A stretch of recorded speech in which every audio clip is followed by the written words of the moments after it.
Well, good morning, everybody. Thank you for being here today to listen to me talk about our electrification journey at Harbour Air. My name is Erika Holtz. I am the lead engineer and project manager for the eBeaver program at Harbour Air. Our contribution is most about the end user. We're not an OEM, we're an airline with an R&D department. So I would like to run this that if you have questions, please raise your hand as we go rather than do it all at the end. Because I'm most interested in telling you what you are most interested in hearing about. So I'll tell you a little bit about who Harbour Air is for those who don't know and why we're doing this, how we got here, a bit of the technical details if you're interested in that, how we got to first flight, oops, like that went too far, how we got to first flight, and I think the key for a lot of us is the lessons we've learned and what we want to share with other people who are in this sector. And then I'll get into what's next and our future goals. So Harbour Air is one of the largest seaplane operators in the Americas. We fly over 400,000 passengers per year to 12 different destinations. We have 45 aircraft. They are all seaplanes. We have mostly a fleet of Beaver aircraft, single otters, some twin otters, and a couple of caravans. And we are one of the first airlines in the world to try flying an E-plane. One of the reasons that Harbour Air was interested in pursuing this is because of this route map. Harbour Air flies mostly 30-minute average flights, so we don't have very long missions, and we don't climb to super high altitudes. Most of our flights are under 1,000 feet. If you're looking at this route map, for example, Seychelles to Nanaimo, that's a 15-minute flight.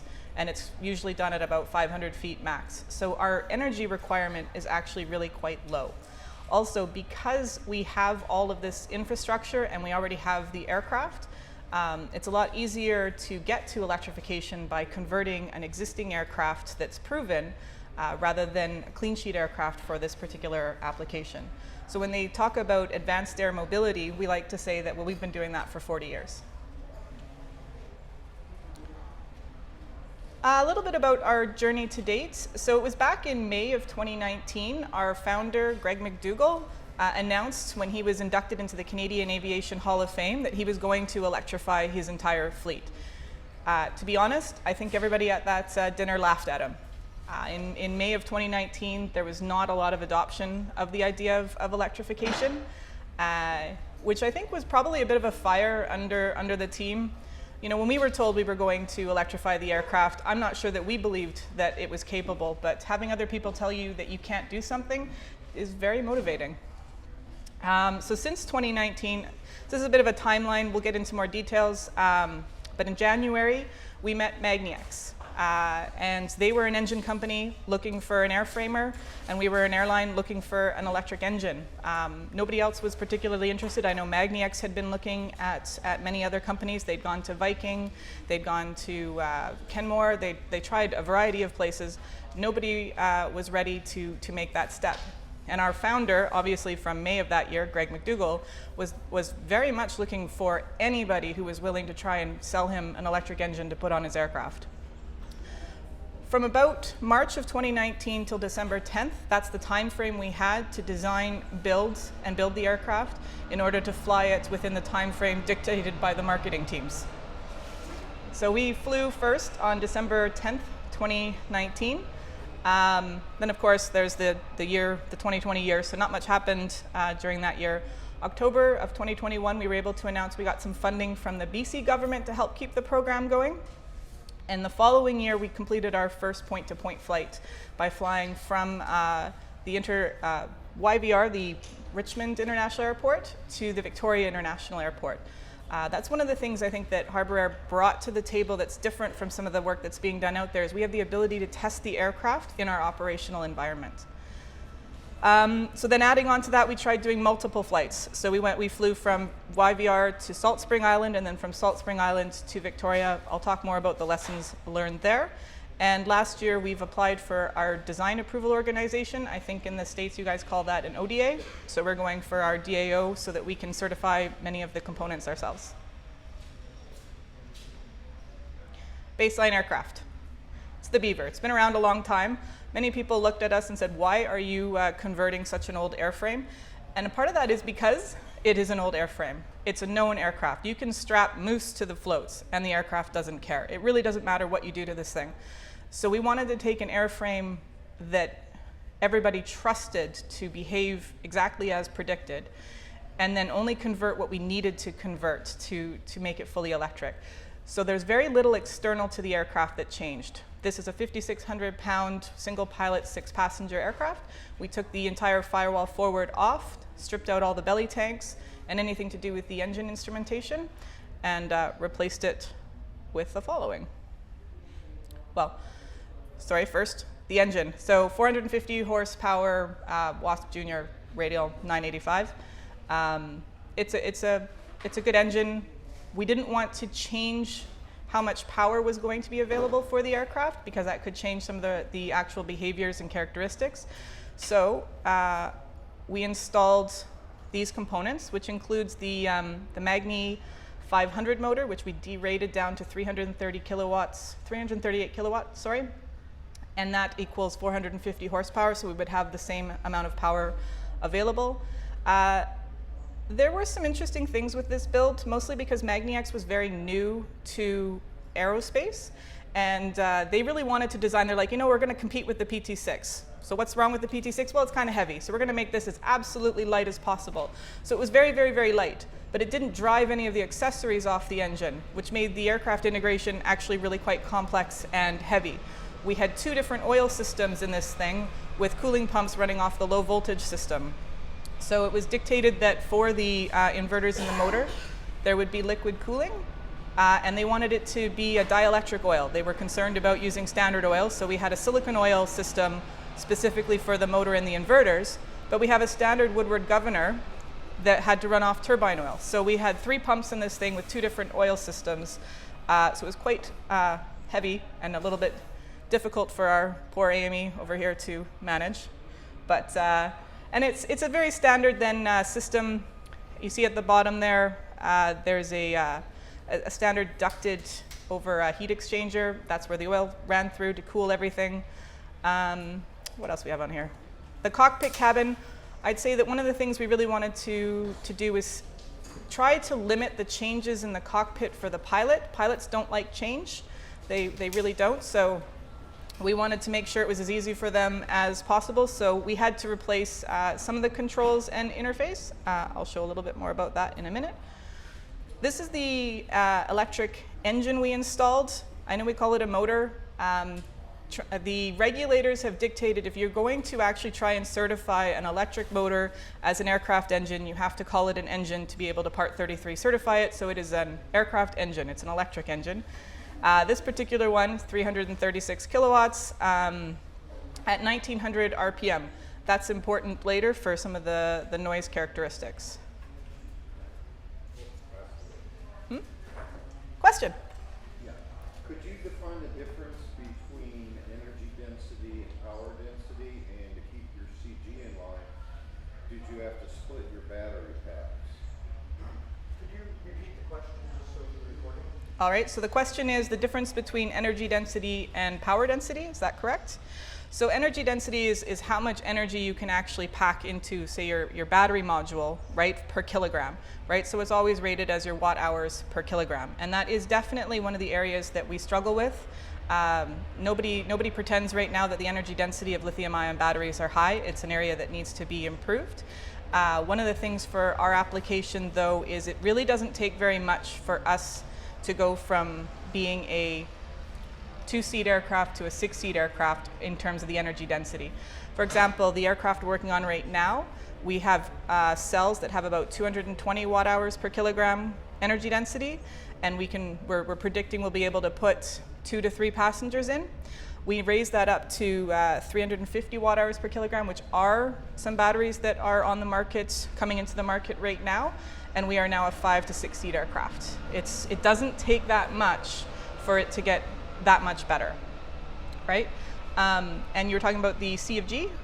Yes. In other words, did you have to split because of the weight?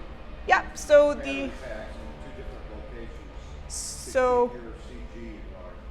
our batteries, So there's some definitions that are still being worked on with the regulators to define what is a battery cell, what is a battery module, what is a string, what is a stack. It's quite complicated. So for our architecture, we had 3 strings of batteries. So we were running at 537 volts was our highest voltage. So each string had to add up to 537 volts. So in this particular arrangement, we had 8 modules in series, and then bus together 3 different strings, right?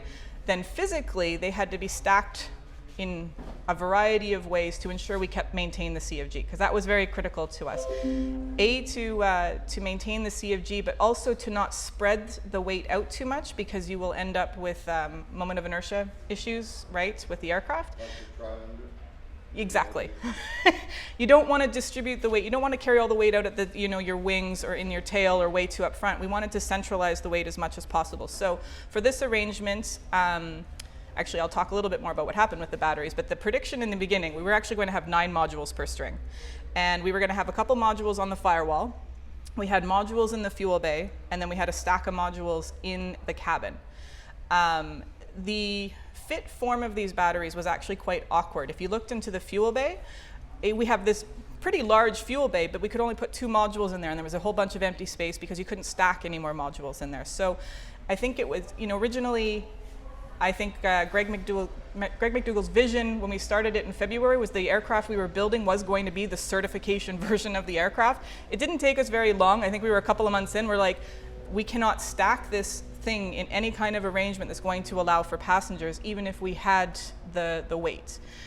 So we sort of gave up on that idea, told them we're going to have to do that in the next iteration, and stuck most of the batteries just in the cabin behind the pilot, and just decided, okay, this is just for proof of concept, stick most of the batteries in the cabin. So yes, they were stacked together to maintain CFG in this 3-string arrangement to get us to the 537 volts. But we did bus these 3 strings together, and that's one of the things that is in my lessons learned a little bit about this one is when you bus the 3 strings together, at the time, possibly due to some of the instrumentation we had, there was no way to know if you lost a string, because you still see the same voltage on the outlet. It'd be like 3 fuel tanks feeding into 1 feeder, and you're only reading at the feeder line.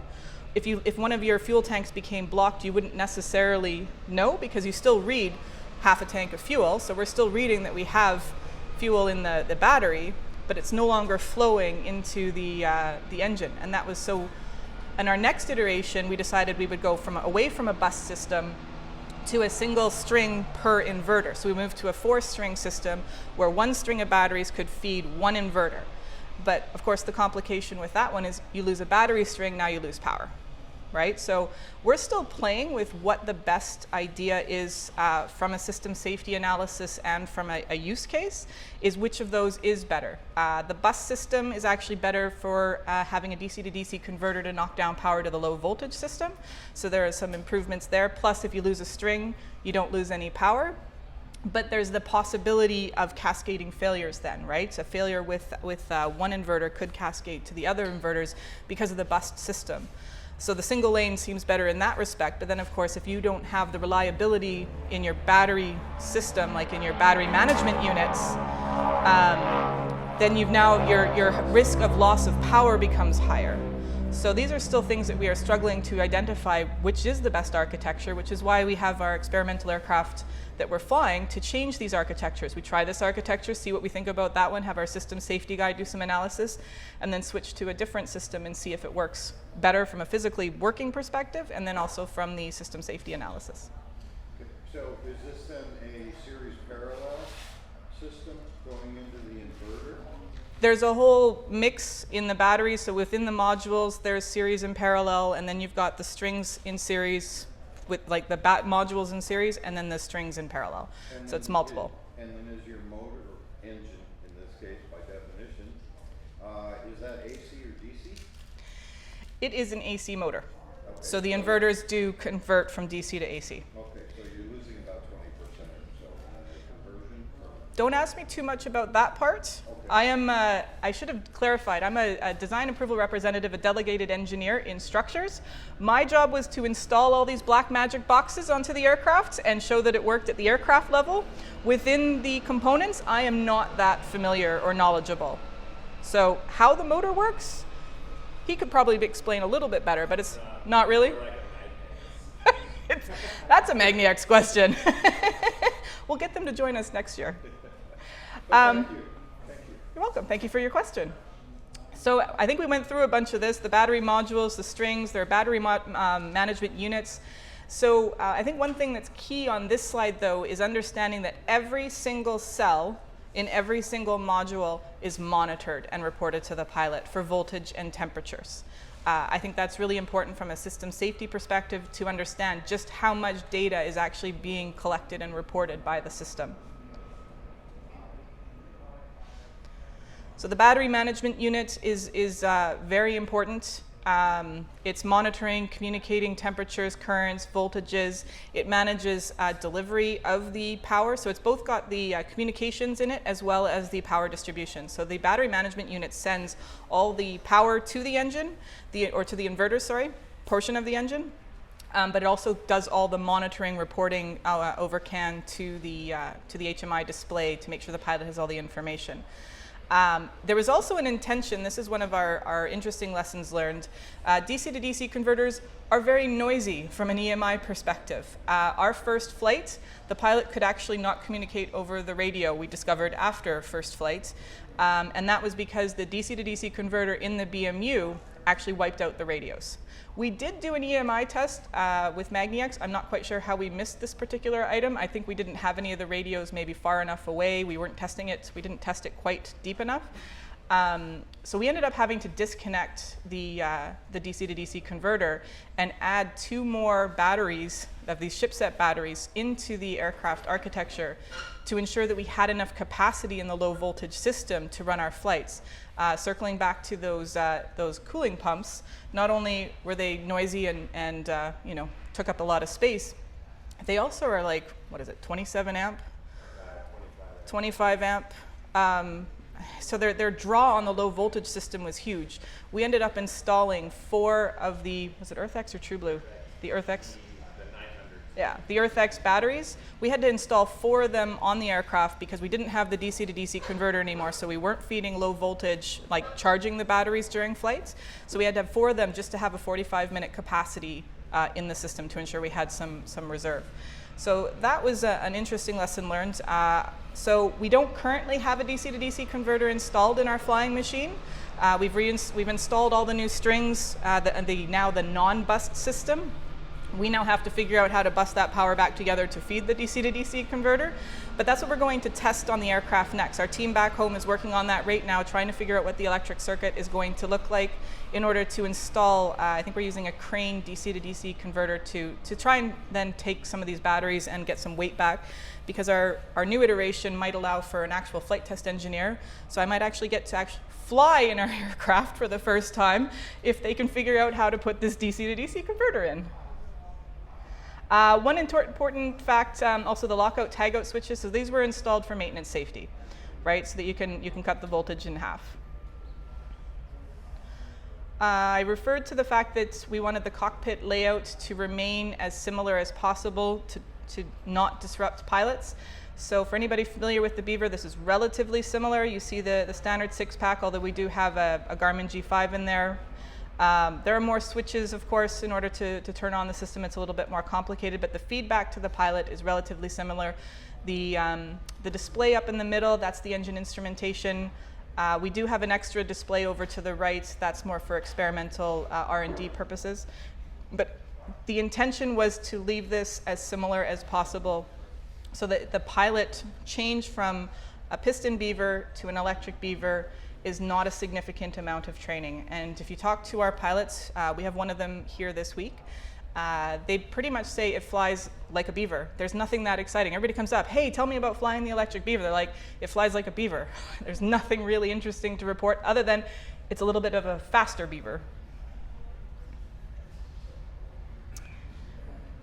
So this was during 2019 when we were doing our ground testing. It was really one really interesting opportunity that we have as a float plane installation is we can do our ground runs on the ground attached to our beaching gear, and we can run full mission profiles.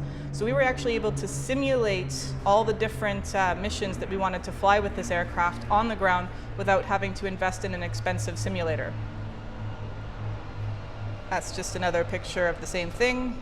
And then of course, Erika, yeah? if you go back 2 pictures, what do you see there with the proving to Jordan's out? Where is that? Sorry, the which? In the door, are those the batteries there?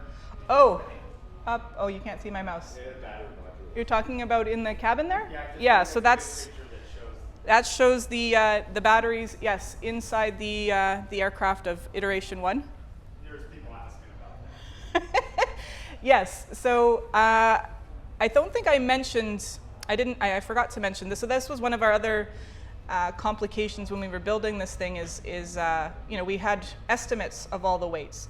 So it was really interesting with MagniX being in Australia, EP Systems being in Utah, and us in Vancouver, trying to coordinate this installation without actually having any parts. So we had to estimate where we were going to put everything in the aircraft. We had step files in CAD. We had a guy who sat there all the time and stuck these boxes into the airplane and said, okay, this is approximately where they're going to go. The dimensions of the components were relatively correct, but every component that was delivered by any supplier in the entire chain came in 10% heavier than they had told us, across the board. And so one of the things we did that we actually get to say, yay, look, engineers, we did something smart for once. When we were installing all the components on the firewall, we did not weld anything to the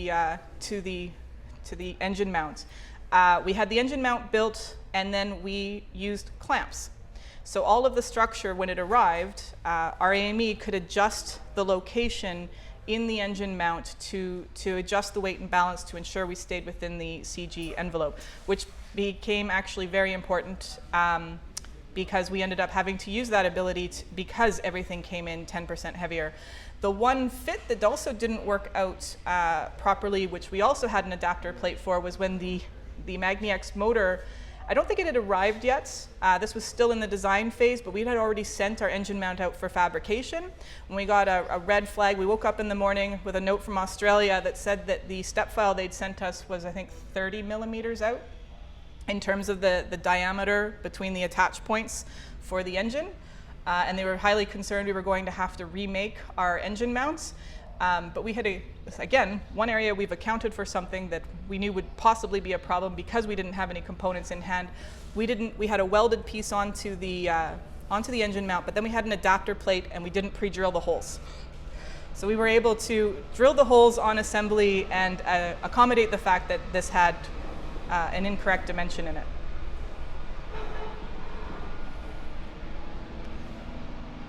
That was just a filler. So the other interesting thing that was going on this year is because the components were not proven to any actual environmental standard at the time, we had significant limitations on the operations of them in terms of weather. So none of the components were allowed to get wet. And I don't know if any of you have been to Vancouver. Well, not rained on. And Vancouver, we are known as Raincouver, and this was November, which is really our rainy season. And so in order to get through the testing, because as I said, we had a very short time frame to do this, most of our components arrived in September and October, and our marketing team had decided to tell the press, we're flying December 10th. We told them repeatedly, I can't guarantee that. A, I'm not sure the engineering work is going to be done. B, the weather likely won't cooperate. They said, no, you got to be done by this date. So we cleared out the hangar. Actually, fortuitously, we use this hangar every year for a Christmas party. So it always gets dumped at the beginning, like the end of November, and the ground gets painted. So they dumped the hangar, and we stuck the nose in, and we ran all of our high-power testing with the nose inside, the tail outside, and ran all our simulations and failure modes.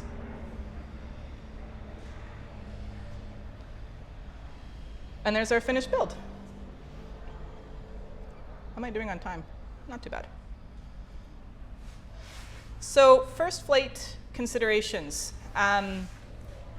In Canada, the experimental process is a bit different, especially if you aren't an OEM. And so we weren't sure how we were going to get to the point where Transport Canada would actually give us a flight permit for this thing. So in April of 2019, I called my Transport Canada handler and said, you know, this is what we're going to do. And after he told me we were crazy, he said he would call a meeting. And so at the end of April, we had our very first meeting. I wouldn't call it an ITB meeting. It was not quite there. But they called in and they organized anybody at Transport Canada who thought that they should be involved in this conversation. So we had a phone call with 21 of the Transport Canada specialists and sat on the phone, I think for about 3 hours, and they told us all the things they thought could possibly go wrong with this thing. So we made a list of every concern that they had, and once a month we would meet and we would tell them how we had addressed their concern. And by the time we got to about September, our list was cleared, which was really good, except for one item that kept coming up, and that was submersion.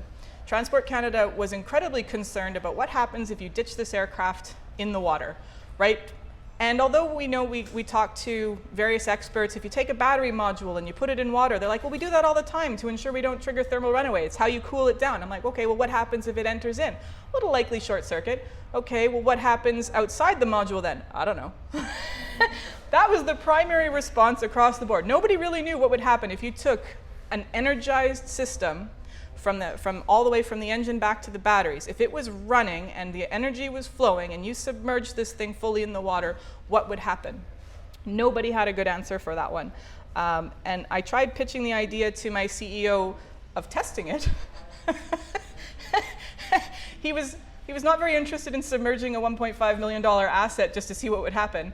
So what we ended up doing instead was putting in mitigations in place to ensure the safety of the pilots, right? This is where, in order to get to flight, basically it became, okay, we're just going to limit what you can actually do and make sure that you've protected the pilot and the public. So we had things like, okay, we're only going to be allowed to take off and land on the water. We can't fly over land at all, actually. And if you've been to Vancouver, you can take off the river and head out to the ocean, and then you can turn around and come and land back. But that also means you can't be flying in very high winds because you need to be able to probably land or take off with a bit of a tailwind. So we were limited to 10-knot winds. And we agreed to whatever they wanted just so we could be able to fly. So no rain, no sand, no fog, no smoke. Like pretty much any environmental item you could possibly think of, we were so, nope. Lightning, okay, you got to be 25 nautical miles away from any lightning activity. And then for submersion, it was like, okay, well, if we limit you, so you're always over the water. Well, okay, you're not going to hurt anybody except the pilot. So now how do we save the pilot? So we ended up wrapping the entire battery bank in a cell block blanket that weighed 30 pounds. But these cell block blankets, if you've seen them on airplanes, they have the small pouches. So if your phone goes into thermal runaway, you throw it in the pouch. It contains the heat, the fire, and the toxic gas from the thermal runaway events inside this pouch. So the cell block blanket actually contains most of the events, the ejecta that comes out of a thermal runaway event. So we covered the entire battery bank in this cell block blanket. But that wasn't good enough because one of the more interesting things, and I know poor Mike here had to bring this silly thing up, we called it Auto, as autopilot from airplane. The BMU had originally started out about yay big and 20 pounds. It ended up being this tall, barely made it into the aircraft, and sat right next to the pilots. And so the BMU collected, as I said earlier, all of the energy from the battery. So you had, your 600 volts sitting right next to the pilot. So we had to go researching, and we found this really cool saran wrap looking stuff. That's that one's a noisy one. It's current proof, right? You wrap this around the BMU, and it'll actually contain electricity, right? The voltage won't break through. So we had to then wrap that and the batteries in this saran wrap, and go back to Transport Canada and say, look, if he ditches on the water, we've contained the thermal runaway inside the cell block blanket. We've contained the electricity behind this thin film saran wrap. It will likely penetrate it eventually because water will find its way in, but now we have enough time. The pilot, if he's not out in 2 minutes, he's not getting out, right? So we bought the pilot time, and they accepted that as our mitigation for submersion. To this day, we still don't have a spectacular answer for what happens with submersion. So we started a project with the National Research Council of Canada, and we're doing a hazardous operations study to examine exactly what happens. And we're going to use some of our old battery modules that we still have, because we've had to do a replacement, to do some actual testing of larger style systems and possibly with an inverter, at least in there, to get more representative of an entire system. The other item we installed that was really important was the emergency off switch. This was actually, if you went through our functional hazard assessment and mitigations, almost every single one said, shut it off and land. So, okay, the engine's doing something you don't want, shut it off. The battery's doing something you don't want, shut it off, right? It's a Beaver, it can glide, it'll be great. So with all those limitations and mitigations in place, Transport Canada on December 7th, they actually, it's one of the few times I've seen them do this, they walked to our door, they came up to us and physically delivered the flight permit to us on the Friday so that we could fly on the Monday. Yes? Just one question. Could you use data from electric cars ending up in the water? I imagine that's happened more than a couple of times. Yes, but they haven't tested to a particular standard. Right? That's the problem, is there aren't any standards that say, okay, this is the process by testing you should do, and this is the data that you need, and here's the pass-fail criteria. That doesn't exist. So that's one of the things we're working with the NRC on, is we want to, at the end of the hazardous operations study, we want to end up in a place where we have a standard that could be used in both aviation and maybe electric vehicles as well. That's just basically, this is how you test for submersion of a high voltage vehicle system. That's one of our deliverables we're hoping for. So after that flight and skipping through 2020, we've performed to date actually 89 flights, exploring takeoff, cruise, range, climb, noise, cooling, Bach landing, loss of power, and of course operations. How does this thing operate in our environment? It's a very boring slide, but it's the most exciting slide to me. This is why this became a commercially viable vehicle. So when we flew our first flight in 2019, it was an 8-minute flight. And because of everything coming in 10% heavier, one of those things was the battery modules. And so we ended up having to remove a module from each string. So we went from estimating a 15-minute flight down to an 8-minute flight. None of us thought this was going to be commercially viable at that time. It was proof of concept. We could show that we could fly an electric vehicle. Beyond that, it wasn't going anywhere. But as we started testing the aircraft, we realized something very interesting, and that was the cruise performance was significantly improved. We knew takeoff was better.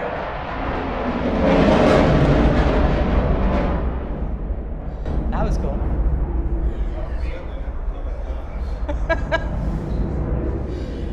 So we knew takeoff and climb performance was improved, but the most critically important one for commercialization was this, the power for level flights. So we reduced the power required from 62% of max power down to 41% of max power. It was significant and not expected by anybody. I think we had estimated maybe a 10 to 15% improvement in efficiency, mostly because of the propeller. The Beaver still has very old technology propeller on there, so the new tech propeller was estimated 10–15%. We didn't know how much more improvement we would get, though, from the reduction in drag, reduction in the cooling drag in particular. I mean, if you think of the radial as blocking most of the thrust from the propeller. So this, though, not only did it mean we were more efficient in cruise, but when you calculate your reserve, it's based on your cruise settings. So instead of needing 66% of the battery pack dedicated to reserve, we only needed 35% of the battery pack dedicated to reserve, which cleared up the rest of it for flight. So we actually got to a 33-minute flight with that particular battery pack. We've changed our battery pack recently. We just flew 11 flights on the new battery pack, and we're up to, I think, 34 minutes was our longest flight to date. We might be able to get a smidge more out of it. 62% of 450 horsepower is what's required in the Beaver to maintain level flight, and it still drags its butt through the air, if you've ever watched it. It's very nose-up attitude. Sorry, there was a note in there. 62% of max power, 450 horse, was required to keep this thing in the air, especially at 5,600 pounds. And if you did it on a hot day or at any higher altitude, it was worse. For us, 41%, and it does not matter whether it's hot out or if we're at a higher altitude, although we're limited to 3,500 feet. It's 41%. So That was significant. And anybody who's flown a Beaver knows it's not enthusiastic about taking off and climbing at 5,600 pounds.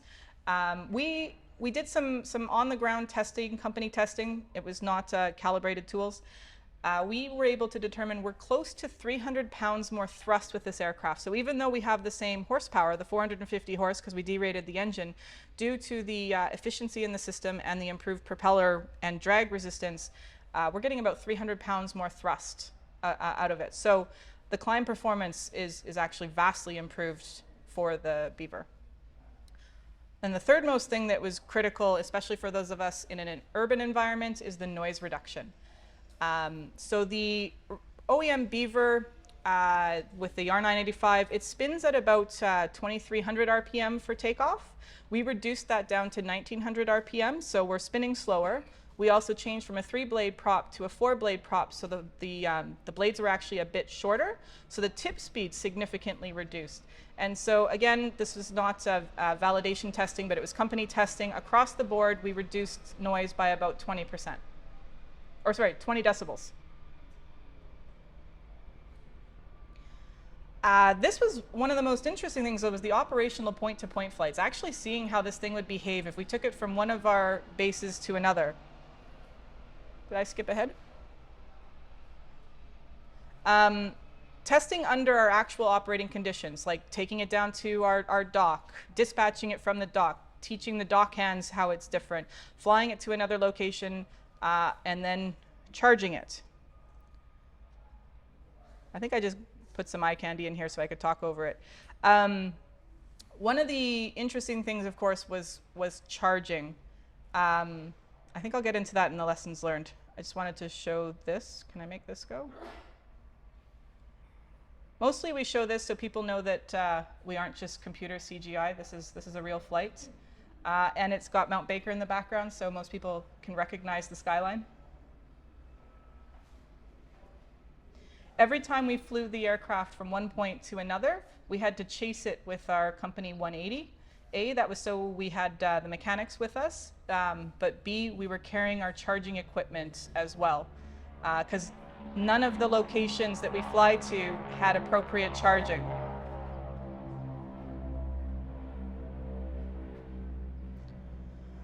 So yeah, bring your own charger. Every dock we went to did not have even 220 volt service available. So we called ahead to Salt Spring, we called ahead to Victoria, we had to pay an electrician to come in and at least wire in the 220 volt 40 amp service so we could plug into something. So we flew our 7 kilowatt charger along with us each time in the 180 and charged on location, but it changed what was a 3-hour charge process into a 16-hour charging process. So charging infrastructure is going to be critical for us to be able to operate this in our environment. Other things we learned that were very interesting was nonlinear charge rates. So we might be able to get up to 80% very quickly, but the last 20% could take a lot longer. I think most people know that. Charging protocol standardization. So as we talk to more and more people, like we are talking with H55 in Switzerland, we've dealt with a variety of people. So we use, in North America, we like to use a charging protocol called CCS1. Europe likes to use CCS2. Tesla's using NACS. There are about 4 other different protocols out there, and everybody's using something different. So it is going to be something we're either going to have to try to come up with a common standard. I know some of the, there are some companies out there trying to do that. Otherwise, we're going to have a lot of adapters. The other thing was additive heat. Something you don't think about is when you're fueling your aircraft, you're not heating up your engine. If you're charging your batteries, you're heating them up. So they heat up during charge and discharge. We had some interesting things with this too, is for a variety of reasons, but when you take off, this particular system, I would say, had some undersized components in it. The fuses in particular and the batteries were undersized. And so when we went to take off, if we weren't above a certain state of charge, then we would exceed the current limits on our battery fuses. So we were not allowed under this first system to take off with less than 70% state of charge. And so that's something I think when people are designing electric aircraft is to take into consideration what is your working load, but what are also some of your more outliers. And it's not even a failure condition, right? This isn't, oh, I evaluated failure conditions and these are okay. This is a version of a working load, but finding out what your worst case working load is. And so when you're dealing with some of these, I think they're learning more now, but the suppliers that we were dealing with at the time, not working in aviation, were used to defining, okay, well, you're going to be using 220 amps. Great, so we're going to give you a 240 amp fuse. Well, what if we take off at 50% state of charge? Now we're at 350 amps and your fuse is going to blow. And they'd already decided, well, but that's your working load. They don't understand how it would work in particular because of the different power requirements at the different states of charge. It also means that there's an interesting condition. If you get to the end of your flight and you want to do a go-around, you have to pay attention to what your state of charge is and how much power you can push then, because you might have components that aren't sized for that. Because if you're down at a low state of charge, you've already flown your half-hour flight, you're dipping into your reserve, your state of charge is relatively low. You're probably going to be at 20 to 30% voltage, which means your current's going to be quite a bit higher when you try to push full power. So I know that you guys might have heard of the pipistrel. They actually have in their operations manual, it derates the power after you get past a certain state of charge. For commercial passenger aircraft, we're not entirely sure the regulators are going to accept that. We might have to define the zero fuel point, the point at which you can no longer push full power because your system can't handle the increased currents, right? One thing that was really interesting that we learned in particular because we were taking it to our operational environment is how the environment influenced the temperatures in the batteries, but not just the overall temperature of the batteries, but the differential of the temperatures depending on where the battery was in the aircraft. So we're a float plane, we're sitting on the water, the ocean is cold, it's an incredible heat sink. That meant the batteries that were in the belly were much more affected by the heat sink, and so they rapidly cooled faster than the rest of the batteries. And the battery bank inside the cabin actually stayed quite a bit hotter, A, because they were all together, and B, they were wrapped in this silly cell block blanket, so that didn't help. But I think one of the keys for us was making it clear that, especially if you're looking at a retrofit, where you have different zones of where you might put the batteries, those zones might be at very different temperatures, because the environment is very influential over these batteries. Because we don't carry liquid cooling on board, they are passive air cooled only. If you have battery modules up in your forward of your firewall, you're likely going to have a whole lot more air cooling on that due to airflow through the cowling than you are anything that's in the cabin. And then anything that's in the fuel bay or out in the wings might also have more conductive cooling than those inside. And the problem with differentials is it's not too bad during flight. You can get a differential to give you a warning. But if you're charging, if you exceed a 15-degree temperature differential, most systems will shut down and stop charging on you because it's not good for the system for the voltages to be too disparate, for the temperatures to be too disparate. So there's a lot of influence from the environment that I don't know that the OEMs are necessarily taking into consideration, because most people aren't trying to operate and charge it in the operational environment yet. State of charge, state of health, cycle life, this is all something that is, they're still trying to figure this out. When you buy a cell, they're going to tell you that on a deep cycle, 0, 100 to 100 and back down to 0 is a cycle. You can get 1,000 cycles out of a battery. But how you use it is really going to influence what your true cycle life is going to be. If we are operating this between 40 and 80%, we're in the happy zone for the batteries. That's where they prefer to be. They don't like to be much lower than 40%. They don't actually really like being up in the top 20% either.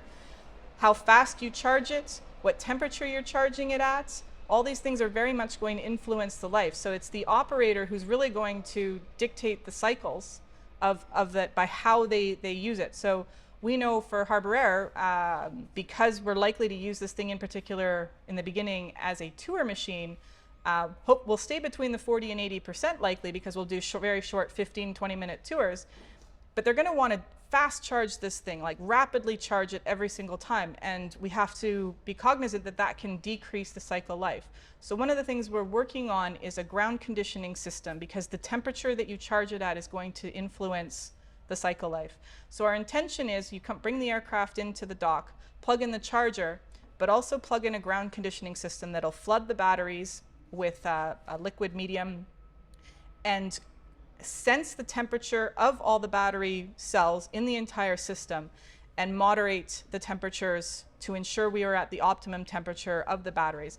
This will also be really important is because of the additive heat issue. When you charge and discharge, you keep heating up overall. We need to be able to bring the temperature back down so that every time we dispatch the aircraft, it's between 15 and 20 degrees Celsius so that we can get multiple flights out of a day.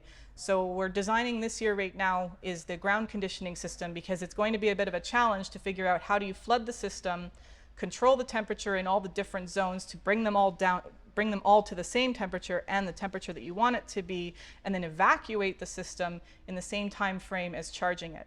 And since we're installing 150 kilowatt chargers at our locations, our anticipation is we're only going to have about half an hour to charge these things. So can we flood the system, moderate the temperatures, and evacuate the system in the same time frame? Yes? When you say flood, are you doing direct conversion of the cells, or are you guys going to chill flood? So the modules we're using right now have liquid cooling provisions. They've got a port in and a port out. I do not have an image of what that looks like inside. Is it a plate inside? So there's a plate inside, floods in, floods the plate, and then comes out the other port. One thing I would say that's sort of interesting with our supplier, I'm not sure why they designed it this way, the ports are on the top. So it's going to come in, flood, and then come out. So evacuation might be interesting. And how do we know that it's fully evacuated? Are we going to put the aircraft on a scale and flood it to see how much weight went in and then evacuate it to see how much came out? Are we going to do some sort of measurement? What's the tolerance that we're going to be allowed? Because if we leave anything in there, we've just eaten into our payload, right? So it's very complicated to figure that out, but we think it's critical to be able to have any kind of life out of these things, right? To be able to use these for as long as possible, we need to take care of the batteries, which means we're going to have to figure out how to ground condition them.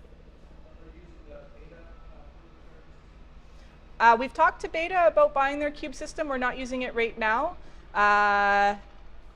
If you go to Wentz on the Lake, you can see the charger we're using. If you go to Wentz on the Lake, they have fabulous food there, by the way. They're fantastic. Our charger is sitting in a crate over there. It's a 75 kilowatt ABB charger. It is a car charger. And I know if you talk to many people, experts in the industry, everybody agrees we probably shouldn't use car chargers, but that's really all we have access to at the moment, aside from, yes, Beta's come out with their charging cube. It's actually reasonably priced. We just haven't come to an agreement on purchasing any of those, because the other issue we have, again, is the power source, right? They still need 480 volt, 100 amp service, and we don't have that at any of our dock locations. So we're talking to BC Hydro, right, to the provider of our energy to find out what are they willing to do. But our rate, the way BC Hydro works is you pay them to install a substation. They don't, and then you pay them for the service that you get afterwards. It's quite lovely. It's it's really quite fair. We're like, okay, we'll pay to install some equipment, and then we'll pay to use it, and then you can also sell it to other people. It's a great system. So we haven't quite to come to agreements there for those things. But yes, the Beta Cube is really quite cool. We like that one. It's nice and compact and mobile, especially that they have a 40 kilowatt version and an 80 kilowatt version that would be more mobile than some of the larger solutions. Yeah, the other issue is as soon as you get above 750 volts, you can no longer use a 220 volt single phase power source. You at least have to be 220 volt three phase or 480 volt higher. And they don't build any chargers that can actually run off 220 volts single phase service that'll get you up to 800 volts. The limit right now is 750, and we know this because we were trying to source chargers to bring our aircraft here, right? We didn't want to ship our charger with us. We wanted to use something local, and we were unable to do so because there's no 480 volt service available at the Seaplane base. They could bring us 220 volt single phase, but we couldn't find a charger that could run off that could get us all the way up to 800 volts. It could only get us to 750, which means we'd be taking off, I think we estimated like only 75% state of charge, which is not enough energy for us to do a flight over the airfield here. So, yes? With a very low environmental temperature, how long does it take the batteries to heat up once you start the system up so you can get the refill out of the battery? So, yeah. So he's wondering if we're in a very low temperature, how long does it take to bring the batteries up to our operating temperature? We actually haven't tested that this much. We refer to our baby as the princess. She spends most of her time in a hangar, and I don't know if she's been below 10 degrees Celsius, but it is pretty quick. Once you turn the system on and push a bit of power, the batteries heat up really quite quickly because they don't have any liquid cooling in them right now. If you're sitting on the ground, there's no ram air, there's no airflow at all, they heat up relatively quickly. Our intention would be that if you were dispatching the aircraft, again, you'd have this ground conditioner system hooked up, and it would be keeping the batteries at the temperature you want them to be. I would also use this ground conditioner if you're storing the aircraft. Say you don't want to use the aircraft for 3 months, and you want to store it. You would store it attached to a ground conditioning system so that you can keep all the modules and all the cells at the optimum temperature for storage, which I believe is something more like 0 degrees Celsius, right? So you'd want to keep it quite cold to, again, elongate the life of the batteries. These are still numbers that we're going to be, making sure of, because I know Tesla changed their minds recently, and when you take your Tesla, you're supposed to program it, telling it you're going to a charger. It starts heating up the batteries before you get to the charger because it now wants you to charge at something like 50 or 60 degrees Celsius. I'm not quite sure why they've decided that this is the best way. I don't know if it means that it accepts the charge faster, so it makes the charging faster itself, which is really, the public really seems very keen on making sure they can charge as fast as possible, but that doesn't mean you're taking care of the batteries in terms of state of health, right? So it's going to be a bit of a balancing act to try and manage, because it is not a huge cycle life. 1,000 cycles of the deep cycle is not huge. It's another area that we're hoping that they can improve in the near future. I think I already talked about loss of string when strings are bussed together. And loss of a string when strings are not bussed together leads to a loss of power. So that is something I think I mentioned earlier. Balancing was also a big issue with our first battery pack. These are things that I think, again, talking to the OEMs of the batteries, making sure they understand that they deliver all the information to the operator that the operator needs to know. There were things that these batteries were doing that we didn't know they were doing it, and it destroyed the battery life. And with this particular one was we had a bit of a parasitic draw in one of the strings, and we couldn't find where it was. So what we were doing instead was we were balancing the system. So we would turn on the lockout tagout so the system would all balance, which was fine. That worked okay, but we wanted to be able to monitor it since we were leaving it on all the time. So we hooked it up to the laptop data system and monitored it through the software provided by the OEM. So we could tell because that also checked all the temperatures and voltages and information on the cells, so we could ensure we weren't heating up anything too badly. Unfortunately, what they didn't tell us was when you had that system hooked up to the aircraft, it physically engaged every cell balancer on every single cell every 15 minutes. So basically, if we left the aircraft on overnight or for a week or a month, every 15 minutes, every cell balancer went on and worked the cell just a little bit. But that meant every cell was working just a little bit every 15 minutes of every hour, of every day, of every week, of every month, for about a year. Until the system said, you know what, I'm not happy anymore. You've depleted us too much. It really ruined the battery pack, and that was simply we didn't know that there was this piece of software, that this is what the software did. And they didn't know that we should know this. So I think that was one of an important lesson learned dealing with these suppliers who are creating these batteries, is they are not operators. They're not pilots. They don't fly these aircraft. They don't understand how the operator is going to use it. And therefore, they're not necessarily giving you all the information that you need in order to operate it, not necessarily safely. They're very concerned about making sure everything's safe, but all the other things that you could do to the system that they don't know that you would use it in that way. This is sort of a random lessons learned. Commonality of markings, placards, cable colors. We're not there yet. If you look around the world with EASA, ANAC, the FAA, Transport Canada, everybody's doing something slightly different. As an example, orange is typically used for flight testing, right? Everything that's orange is usually flight testing. But the electric vehicles have been using orange cables for high voltage. And so we really need to come together and make some decisions as to, okay, what are we going to mark things? How are we going to color code them to make it as obvious to the AMEs and the pilots as possible? We're not aligned in many areas if you're going towards certification. So DO 160's environmental testing, it doesn't have anything in it about high voltage. It's all low voltage. DO311 versus DO311A, that has to do with thermal runaway testing. Most of that specification was written because of the Dreamliner single battery fire that happened. It's not intended for propulsion system batteries, so there's a lot of work that needs to happen there. I could go on. There are lots of specifications. And actually, if you, I have a colleague speaking on Friday, and he's talking a lot about the certification aspects and challenges that we're facing in that side. Things to consider: your takeoff and landing weight will be identical. You're not going to be able to take any advantage of your fuel burn. So as we scale this technology up to larger aircraft that actually require using fuel burn in order to reduce their landing weight, they're no longer going to be able to do that. So it could have some structural implications. They're also heavier when they're on the ground. Is your ground infrastructure designed for that? For us in particular at Harbour Air, that means we're leaving beavers tied to the dock at almost full gross. Not the best idea. If you have a lot of wave action, you could sink the aircraft relatively quickly.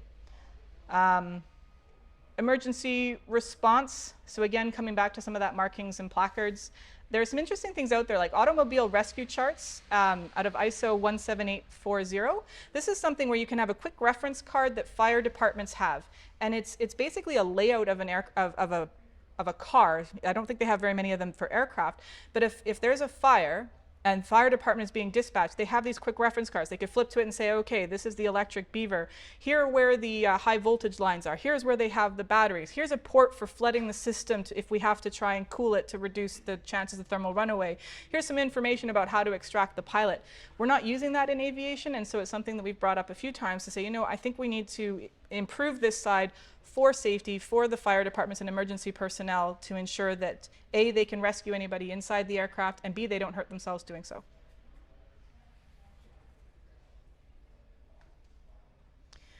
So we are keeping our experimental aircraft flying. There are a few reasons for that. We have opportunities to simulate flight conditions so that we can inform our engine and battery suppliers about the things that we're learning so they can make changes. One of the interesting architecture things that batteries are dealing with right now is some of them are looking at thermal runaway containment, but they don't stop cell-to-cell propagation.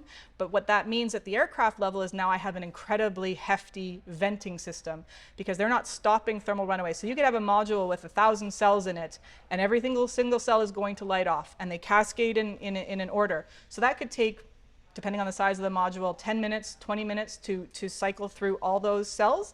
And you've got to deal with then 900 to 1,000 degrees Celsius and some ejecta, chlorine gas, other things coming out through your venting system that you have to vent overboard. There are other ones that are designing with cell-to-cell propagation mitigation inside the module. So that means if one cell goes into thermal runaway, it won't cascade to another one. That makes the modules much more heavy, but it changes the venting system that I have to install, because now I might only have to deal with, 100 degrees Celsius for 6 minutes. So we can test some of those things at the aircraft level, integrate them, and then feed back that information to our suppliers. So we're going to continue to fly our experimental aircraft while we build the certification version with lessons learned from that aircraft. So with that aircraft right now, what we're also looking at doing is working on determining some certification basis and means of compliance things. So some things that Transport Canada has raised to us is, they're like, okay, you've changed the propulsion. We're like, yeah, so that shouldn't affect most of your flight characteristics. They're like, well, how do you know? Well, because it shouldn't affect your flight characteristics. Yeah, but how do you know? Okay, fine.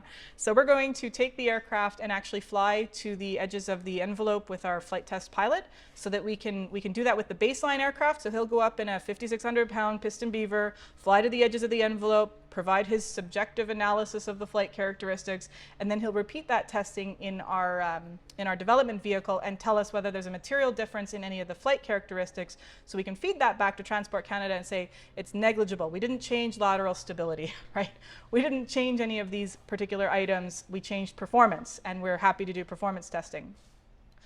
Big step for us over the next year, again, is with that ground conditioning system, being able to prove that we can do multiple flights in a day. If I can't prove to my ownership that they can fly it 8 times in a day, they're not going to want the aircraft. And I've talked a lot about the different architectures we're trying out. We need to revisit some of those planned architectures based on what we're learning off this aircraft.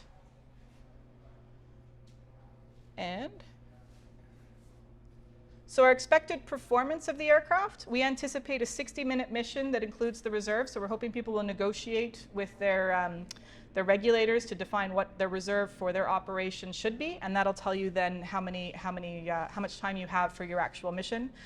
The first issuance of the STC with the battery technology we have right now, we expect 2 to 3 passengers, but we do know there's 350 watt-hours per kilogram cells being put into the market right now. With those ones, we can get up to 4 to 6 passengers, so we will have a second STC program that runs immediately following that will add in these new batteries so that we can, because once we have the certification path and we know how to get there, it should be, I'll go with, relatively easy to swap the battery pack.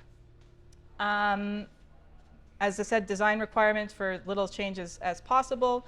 Our current flying machine does not have reversing capability, but our operation has mandated that we shall include reversing capability. Charging interface, we're still trying to decide what needs to be in the aircraft versus what can we put outside. So commercialization steps, this is where we go next. You may have seen there was news recently that we signed a letter of intent with magniX to purchase 50 engines. It secures our supply chain for the Harbour Air fleet, also allowing us to do third-party conversions. Harbour Air doesn't just want to do this for themselves. They want to convert other people's aircraft and provide electric aircraft to anybody who's interested in having one. We'll continue working with our battery suppliers to optimize the final configuration. We are targeting 2026, kind of end of 2026 for our first STC. That's not our commercial version. As I said, that'll be Harbour Air's demonstration machine. We'll fly 2 to 3 passengers in it, but our team will immediately work on the STC to get to the more commercial aircraft, which we expect to be issued then in 2027. We'll be able to start delivering them at that time. And so based on that, we signed an LOI with Bel Air Aviation, who's in Quebec, and they signed an LOI for 3 of our eBeaver conversions when they're ready. And if you want to see the aircraft, come and see us at booth 324. And just because we want everybody to know this, our intention is to continue to design and certify retrofit fully electric engines on any aircraft that anybody is interested in. So we're starting with the Harbour Air fleets. We've got the single otters, caravans. Twin otters will likely not be able to go fully electric. We might have to hybrid them, or we'll even test out hydrogen. We want to create a sustainable aviation hub in Vancouver where we can do this, where we have the knowledge and the skill to be able to convert any aircraft anybody is interested in.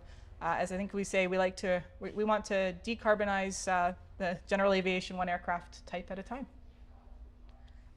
And are there any other questions? How am I on time? What kind of batteries are you running now, as far as lithium? They're lithium ion. Okay. Have you, again, there is the potential for fire in those unless you're moving to a lithium iron phosphate. Negative of those is they weigh a little bit more. So we have protections in place. We put in sort of layers of protection, right? So the first is the battery modules we're flying right now have containment.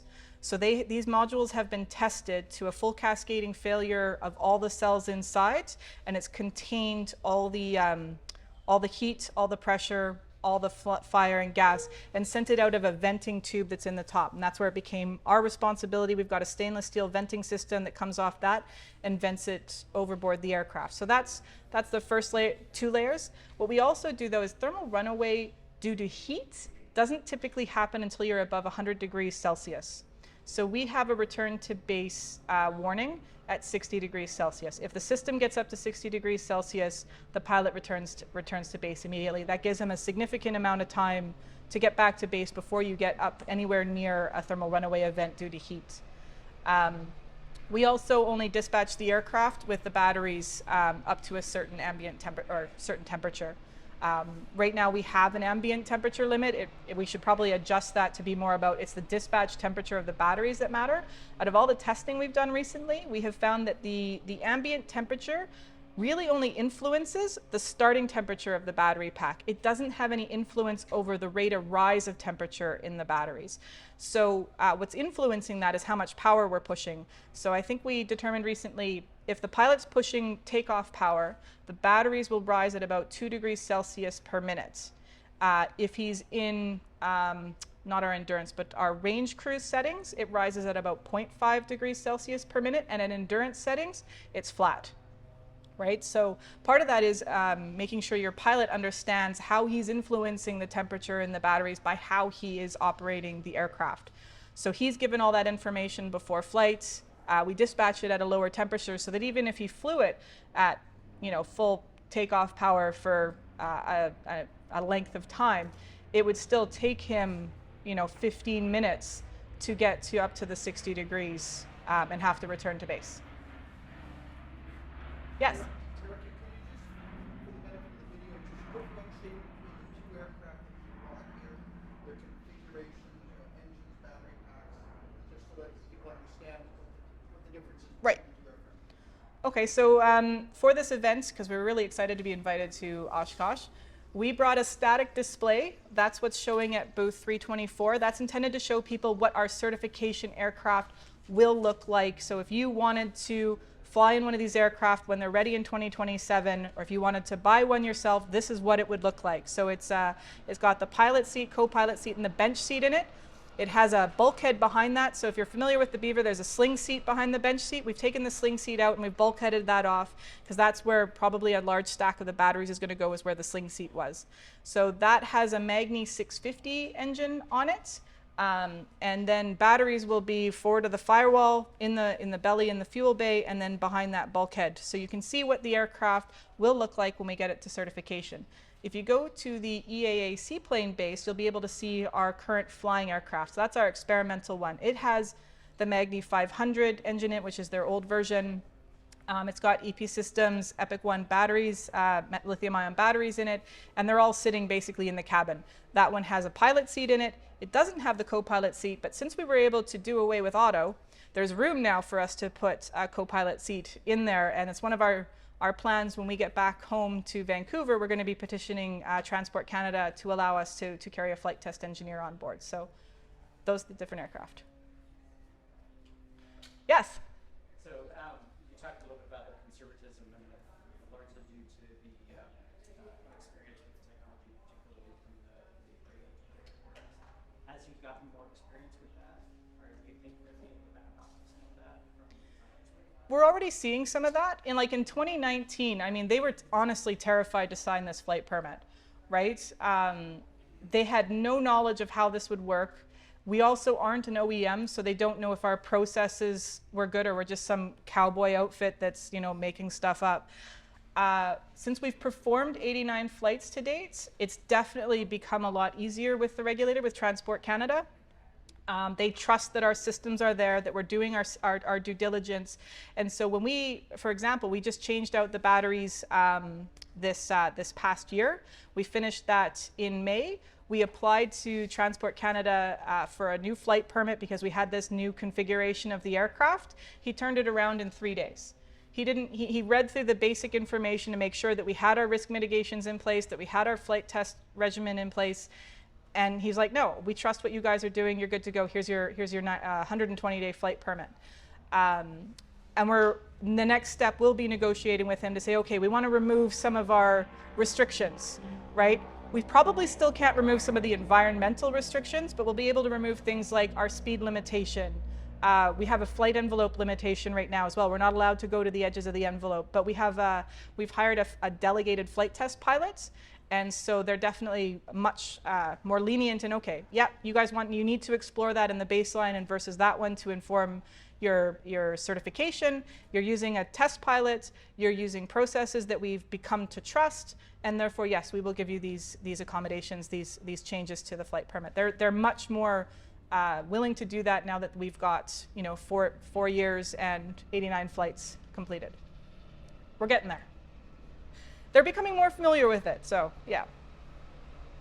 I think having the Pipistrel come to Canada, we've got a couple that Transport Canada have actually sponsored to bring in so they can learn a bit more about electric aircraft. Because again, the light sport aircraft category is not approved in Canada, so that's something that they've been trying to figure out, both the light sport aircraft as well as the electrification. So having, I think in Ottawa, they've got 1 or 2 Pipistrels. So some of the Transport Canada people are actually going up for flights and trying to learn more about it. Really, it's just familiarization. is a huge part of this. The technology, you know, if you're operating within the limitations that the people are defining, the technology is quite safe, but they're afraid of the unknown. So once they know it, it'll be much easier. Yes? How did you get the flying airplane? In a sea can? We actually we bought 2 sea cans. We shipped the static display in one sea can and the flying machine in the other sea can. Yeah, so our poor team here arrived last Sunday, and they spent 4 days assembling both aircraft. So the static display didn't matter that much. We're not rigging anything. It doesn't need to be dualed and all that kind of stuff because it's not flying. But they had 2 days to actually get the flying machine in full flying assembled condition. So they worked almost round the clock, 2 of our people and 2 of MagniX's people, and but the aircraft are all together now. But it was a long week. It was a very long week. Yes? I understand partiality has come up with 2 cars right now with an 800-volt system, and I've read some places that their batteries are 20% lighter than the previous ones also. Does this have any implications for you folks? Yeah, it's one of the rings we're pushing. So we know that Polestar has 350 watt-hour per kilogram cells in their cars. So it's made us ask the question and go back to our battery suppliers and say, okay, you've got your 220 watt-hour per kilogram cells. Do you have a line on these 300? Because obviously if Polestar can get access to 350 watt-hour per kilogram cells, so could you guys. Right? And I do know the battery suppliers are chasing that. But yes, the electric vehicle market is definitely helping push this forward for us to get the technology where we need it to be. But yeah, we're taking advantage of that. And if they have, I didn't know they were an 800-volt system, but that might help with the charging infrastructure issue that we're having.